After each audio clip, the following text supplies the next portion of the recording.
અને વરસાદ અને પૂરના કારણે હાહાકાર મચી ગયો છે।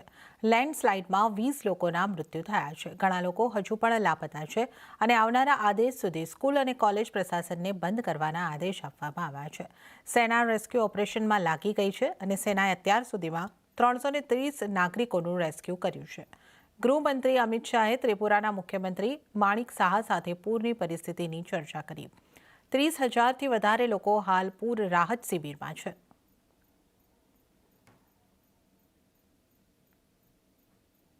તો હવામાન વિભાગે આગામી 7 દિવસ સમગ્ર રાજ્યમાં ભારેથી અતિભારે વરસાદની આગાહી કરી છે। રાજ્યમાં આગામી 5 દિવસ વાવાઝોડાની પણ હવામાન વિભાગે આગાહી કરી છે। સૌરાષ્ટ્ર કચ્છમાં પણ ભારેથી અતિભારે વરસાદની આગાહી કરી છે। હાલ 3 સિસ્ટમ સક્રિય થઈ છે।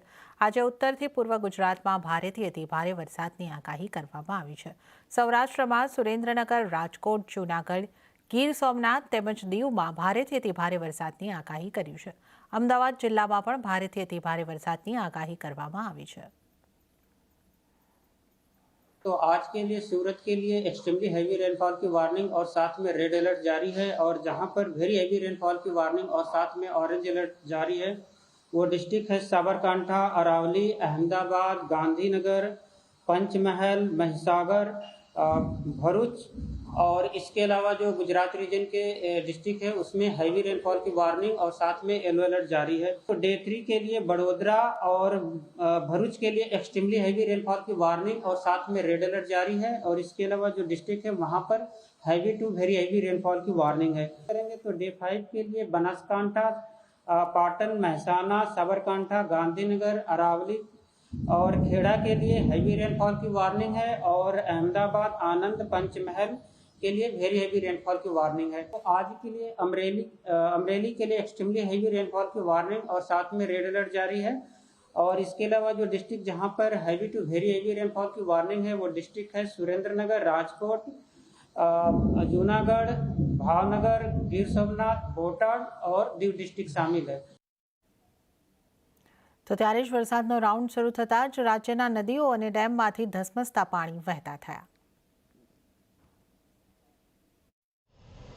ડેમના દરવાજા ખોલાતા જ પુષ્કળ પાણીનો ધોધ વહી નીકળ્યો। તાપીના ઉકાઈ ડેમમાં પાણીની આવકમાં વધારો થયો। ઉપરવાસમાં ભારે વરસાદ ખાબકતા ઉકાઈ ડેમનું જળસ્તર વધ્યું। ડેમનું રૂલ લેવલ જાળવી રાખવા 46,000 ક્યુસેક પાણી તાપી નદીમાં જોડાયું। હાલ ડેમના 22 દરવાજામાંથી 4 દરવાજા 4 ફૂટ સુધી ખોલી તાપી નદીમાં પાણી છોડાઈ રહ્યું છે। આ તરફ છોટાઉદેપુરના નસવાડી તાલુકાના ડુંગર વિસ્તારમાં ધોધમાર વરસાદ વરસ્યો। વહેલી સવારે પડેલા વરસાદને કારણે મેણ નદીમાં ઘોડાપૂર આવ્યું। મેણ નદી નસવાડીના ડુંગર વિસ્તારમાંથી પસાર થાય છે। પાણીનો ભારે આવક થતાં ચેકડેમ ઓવરફ્લો થયો। દુગધા ગામ પાસે નદીમાં ચેકડેમ ઓવરફ્લો થતાં પાણી વહેતા થયા। અવિરત વરસાદને કારણે ક્વાંટ તાલુકાની સાપણ નદીમાં ઘોડાપૂર આવ્યું। ક્વાંટ તાલુકાના રેણદી પાસેથી પસાર થતી સાપણ નદીમાં સિઝનમાં બીજી વખત ઘોડાપૂરના દ્રશ્યો સર્જાયા। ઉપરવાસના મધ્યપ્રદેશમાં ભારે વરસાદને પગલે સાપણ નદી બે કાંઠે વહેતી થઈ। અમરેલી જિલ્લાનો સૌથી મોટો ગણાતો ખોડિયાર ડેમ ફરીવાર છલકાયો। શેત્રુંજી નદીમાં પૂર આવતા ખોડિયાર ડેમ ઓવરફ્લો થયો। ગીર જંગલ અને ધારી પંથકમાં ભારે વરસાદ વરસતા શેત્રુંજી નદી બે કાંઠે વહેતી થઈ। ખોડિયાર ડેમના 2 દરવાજે 1-1 ફૂટ ખોલવામાં આવ્યા। ખોડિયાર ડેમ ઓવરફ્લો થતા નીચાણવાળા વિસ્તારોને એલર્ટ કરવામાં આવ્યા। લોકોને નદીના પટમાં અવરજવર ન કરવા પણ તંત્રએ સૂચના આપી। ત્યારે જ નર્મદામાં જામ્યો હિલ સ્ટેશન જેવો માહોલ। એસઓયુનો અદ્ભુત નજારો જોઈને ફરવા ઉપડી જશો। 10 દિવસના વિરામ બાદ નર્મદા જિલ્લામાં ફરી એકવાર સાર્વત્રિક વરસાદી માહોલ જોવા મળ્યો। સમગ્ર નર્મદા પંથકમાં આજે વહેલી સવારથી જ વાતાવરણમાં કાળા ડિબાંગ વાદળો છવાયેલા જોવા મળ્યા। તો બીજી તરફ સ્ટેચ્યુ ઓફ યુનિટી અને એકતાનગર જાણે હિલ સ્ટેશનમાં ફેરવાઈ ગયું હોય તેવા દ્રશ્યો જોવા મળ્યા। દ્રશ્યોમાં જોઈ શકાય છે કે વાદળો જાણે સરદાર પટેલની પ્રતિમાને સ્પર્શીને ચાલી રહ્યા છે। તો સરદાર સરોવર ડેમ ઉપર પણ આહલાદક દ્રશ્યો જોવા મળી રહ્યા છે। અહીં આવતા પર્યટકો પણ આ અદ્ભુત નજારો જોઈને ખુશ થઈ ગયા છે। મહત્વનું છે કે સમગ્ર રાજ્યમાં વરસાદી માહોલ જામ્યો છે। નર્મદા ડેમ પણ છલોછલ જોવા મળી રહ્યો છે। હાલ નર્મદા ડેમની સપાટી 134 મીટર છે અને ડેમના 5 દરવાજા ખોલવામાં આવ્યા છે। તો કેટલાક દિવસોથી કોરા ધાકોર એવા બનાસકાંઠા પંથકના ખેડૂતો વરસાદની વાટ જોઈ રહ્યા છે। તરફ રાજ્યના કેટલાક વિસ્તારોમાં મુશળધાર વરસાદ વરસ્યો તો બીજી તરફ બનાસકાંઠા પંથકના ખેડૂતો હજુ પણ વરસાદની રાહમાં છે। વરસાદ ખેંચાતા બનાસકાંઠાના ખેડૂતો મુશ્કેલીમાં મુકાયા। જિલ્લામાં ખેડૂતોએ 3,70,000 હેક્ટરમાં મગફળી, ગવાર, ચણા અને ઘાસચારા જેવા પાકનું વાવેતર કર્યું। પરંતુ પંથકમાં છેલ્લા 20 દિવસથી વરસાદ વરસ્યો નથી। ખેડૂતોને વરસાદની તાતી જરૂર છે, પરંતુ વરસાદ ન આવતા ખેડૂતોની ચિંતામાં વધારો થયો છે। વરસાદ વિના ખેડૂતોને પાક સુકાઈ રહ્યો છે। બનાસકાંઠાના મોટાભાગના વિસ્તારોમાં વરસાદ આધારિત ખેતી થાય છે। બીજી તરફ દાંતીવાડા, સીપુ અને મુક્તેશ્વર ડેમના તળિયા દેખાઈ રહ્યા છે અને તેમાં પાણી ન આવતા ખેડૂતોની ચિંતા વધુ વધી ગઈ છે। ખેડૂતોએ સરકાર પાસે નર્મદાના પાણીથી વિસ્તારના તળાવ, ચેકડેમ ભરવાની માંગ કરી છે। તો અમરેલી જિલ્લામાં ચોમાસાના પ્રથમ વરસાદ બાદ જાણે કે મેઘરાજા વિસાયા હોય તેમ લગભગ 1 મહિના સુધી વરસાદ ગાયબ થઈ ગયો હતો. પરિણામે ખેડૂતોના જીવ તાળવે ચોંટ્યા હતા. પરંતુ હવે ફરી વરસાદે ધમાકેદાર એન્ટ્રી કરતા ખેતી પાકોને જીવતદાન મળ્યું છે. ખેડૂતોના ચહેરા પર ખુશી જોવા મળી રહી છે. ખેડૂતોના મગફળી, કપાસ સહિતના પાકમાં વરસાદ ખેંચાતા પાક નિષ્ફળ જવાની ભીતિ ઊભી થઈ હતી. જોકે હવે છેલ્લા 2 દિવસથી અમરેલી જિલ્લાના અનેક વિસ્તારોમાં સારો એવો વરસાદ વરસ્યો છે, જેને કારણે ખેતી પાકને જીવનદાન મળ્યું છે. જિલ્લામાં છેલ્લા 2 દિવસથી ધારી, ખાંભા, રાજુલા, જાફરાબાદ સહિતના તાલુકાઓમાં નોંધપાત્ર વરસાદ નોંધાયો છે. ધારી પંથકમાં ભારે વરસાદને કારણે ખોડિયાર ડેમ બીજી વખત છલકાયો. વરસાદની તો આ 1 મહિનાથી તો હતો જ નહીં, હસોડો એવું ગણી તો ઝફરાટે જેવો થોડો આવતો, પણ એનાથી કંઈ થાય એવું નહોતું. એટલે અત્યારે હમણાં વરસાદ થઈ ગયો અને એમાં આજે કંઈક થોડોક સારો થોડોક થયો છે, થોડોક હાલે એવું કાઢ્યું એમ કે એટલે મોલાત પાણી સારા થશે. મોલાતને પાણીની ખાસ જરૂર હતી. પાણી ખેડૂતોએ ચાલુ કરી દીધા હતા અને આજે વરસાદ ધીમી ધારે ચાલુ થયો એટલે અમારી મોલાતુને જીવતદાન મળ્યું ને અમને આશા છે કે વરસાદ આવશે એટલે અમારી મોલાતું સારી થશે, નકર અમારો પાક નિષ્ફળ જાય એમ હતો.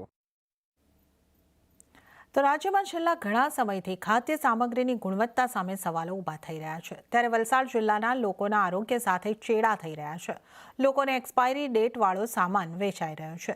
વલસાડના ધરમપુરના આદિવાસી વિસ્તારોમાં એક્સપાયરી ડેટવાળો સામાન મળી આવ્યો હતો. દુકાનદારો લોકોની અજ્ઞાનતાનો લાભ લઈને એક્સપાયરી ડેટવાળો સામાન પધરાવી રહ્યા છે. જાગૃત યુવકે સામાન જોતા એક્સપાયરી ડેટનો સામાન મળી આવ્યો હતો. દુકાનદારને ફરિયાદ કરતા તેણે ખરાબ વર્તન કર્યું હતું. જે બાદ યુવકોએ આ વિસ્તારમાં ચાલતી દુકાનોમાં જનતા રેડ કરી હતી. અનેક દુકાનોમાં મોટી માત્રામાં અખાદ્ય એક્સપાયરી ડેટનો સામાન મળી આવ્યો હતો. લોકોએ દુકાનદારો સામે કડક કાર્યવાહીની માંગ કરી. અમુક દુકાનોમાં જે માલ મળ્યો છે 2022માં ને એવો એક્સપાયર થયેલો છે. 2 વર્ષ જૂના માલ ખવડાવીને લોકોના આરોગ્ય સાથે ચેડા કરવામાં આવી રહ્યા છે, જે અતિશય ગંભીર બાબત કહેવાય છે.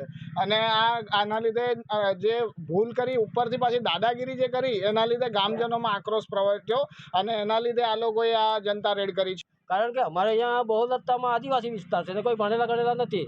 એમને કોઈ ખબર નથી પડતી કે એક્સપાયર ડેટ કોને કહેવાય, કે એની શું મર્યાદા છે, એ લોકોને કાંઈ ખબર નથી પડતી. આજે મારે જાણતામાં કે ઘણા બધા આદિવાસી કે જે લોકો કોઈ ભણેલા જ નથી, એ લોકો જે આવી વસ્તુ લઈને ખાશે તો એમના સ્વાસ્થ્ય પર સીધી અસર પડવાની છે. કોલ્ડ્રિંકમાં ખાલી આ કોકોકોલા નીકળ્યું છે તે કંપની તરફથી મળ્યું, તેમાં 1 મહિનાની જે ભૂલ નીકળી છે મારી. એટલે એક્સપાયરી ડેટમાં સાહેબ એટલે 10/8 એને લખેલા છે, પણ ક્યારે જે આપણું એક્સપાયર ક્યારે થવાનું તે નથી લખ્યું એમ.